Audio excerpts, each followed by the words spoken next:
We live in a world where the greatest battle is fought not in the streets, not on the battlefield, but in the silent corridors of our own minds. You've felt it, haven't you?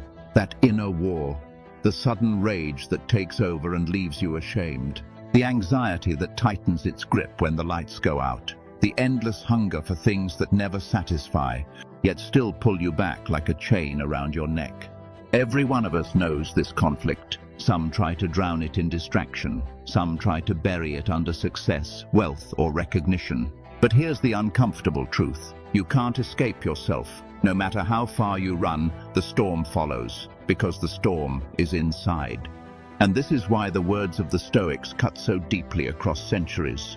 They understood what we spend our lives avoiding, that the enemy is not out there, not in politics, not in fortune, not in the people who wrong us. The enemy is within, in the form of our own uncontrolled judgments, our destructive emotions, our surrender to impulses. Epictetus, born into slavery and crippled by cruelty, spoke with a voice sharper than steel. Freedom is not given. Freedom is not bought. Freedom is mastered within the mind. Strip everything else away, your status, your body, your wealth, your reputation, and if you have command over your judgment, you remain untouchable. Think about that for a moment. If the worst suffering cannot enslave you, then what power does the world have over you? The core technique. Epictetus begins with the distinction so sharp it cuts through centuries. Some things are up to us, others are not. That's it. That's the technique. But don't mistake its simplicity for weakness. This is the sword you carry into every battle of your life. Think about it. You can't control the weather. You can't control what someone else says about you. You can't control whether the world praises you or forgets you. But you can control your opinion. You can control how you interpret the events. You can control your response. Marcus Aurelius, the philosopher emperor, wrote it bluntly in his Meditations. You have power over your mind, not outside events. Realize this, and you will find strength. Notice what he's doing there. He isn't giving us a comforting slogan. He's laying down a law of survival. If your happiness depends on things outside your control, you're doomed to be tossed around like a ship in a storm. But if you master your own mind, you become untouchable. Why this matters? Let's be honest. Most of us fail here daily. We erupt in anger when insulted. We spiral into despair when plans collapse. We envy the lives of others and poison ourselves with comparison. But the Stoics weren't naive. They knew emotions hit us like ambushes. Seneca said, "The greatest remedy for anger is delay." He understood. When emotion surges, we can't always stop the first blow, but we can stop the second. Modern psychology confirms this. Cognitive behavioral therapy, one of the most effective forms of therapy today, is built directly on Stoic principles. Change your interpretation, and you change your emotional reality. This is not philosophy as theory. This is philosophy as combat training. A life put to the test. Look at Epictetus himself. Born into slavery, crippled by his master's violence, stripped of every external freedom. Yet he taught generations of students that a man could be unbreakable if he guarded his inner citadel. He didn't speak from comfort, he spoke from chains. That's what makes his words ring so powerfully across centuries.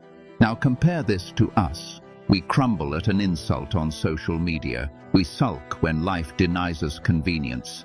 What would Epictetus say to us? Probably something like this.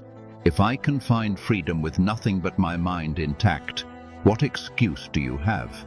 The discipline of assent. Here's where Stoicism goes deeper. The Stoics taught the discipline of assent. Every impression, every thought, every emotional spark arrives at the doors of your mind. And you, the guard, have to decide, do I let this in or do I reject it? Anger comes knocking. You can let it inside, let it burn the house down, or you can pause, examine it, and shut the door. Desire whispers. Fear shouts. You don't have to obey them. Epictetus compares us to actors on a stage. We don't get to write the play, but we do control how we perform our part. Fate casts the role, but our judgment decides whether we act it with dignity or disgrace. The dark reality. Let's not sugarcoat this. Mastering the mind is brutal work. You will fail. Again and again. You'll fall into rage, lust, despair. You'll forget the teaching and wake up days later drowning in emotions you swore to rise above. But here's the real measure of strength. Not that you never fall, but that you rise again sharper, calmer, more awake. The Roman Stoic Musonius Rufus said that philosophy isn't about words, it's about living.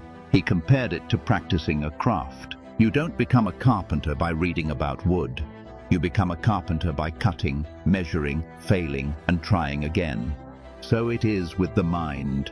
Every day, every insult, every temptation, these are your training grounds. How to practice this today? 1. Separate what's in your control from what isn't. Write it down. When you face a challenge, split the situation into 2 lists. You'll be shocked how little belongs to you and how much energy you waste on what doesn't. 2. Pause before you assent. When anger or fear rises, buy yourself time. Breathe. As Seneca said, delay is the antidote. 3. Reframe the event. Marcus Aurelius reminded himself, the impediment to action advances action. What stands in the way becomes the way. Turn obstacles into fuel. 4. Practice voluntary hardship. The Stoics trained by enduring cold, hunger, or discomfort to prove to themselves that fear and desire held no chains over them. Try it. Sleep on the floor. Skip a meal. Walk in the rain. Freedom is forged in discomfort. Why this path is worth it? Here's the thing. If you do this, if you take the Stoic technique seriously, your life will still have suffering. Fate will still break your plans. Loved ones will still die, but you will no longer be a slave to grief, anger, or despair. You will stand, as Epictetus did, with nothing left but your mind, and still call yourself free. The world today screams about success, money, status, but what good is all that if one insult can shatter you? What good is wealth if fear rules your every decision? The Stoics teach us to reverse the equation. Strength first, mastery of the mind first. From that, everything else follows. So here's the invitation. Stop waiting for the world to give you peace. It never will. Instead, draw the line here. Become the master of your mind.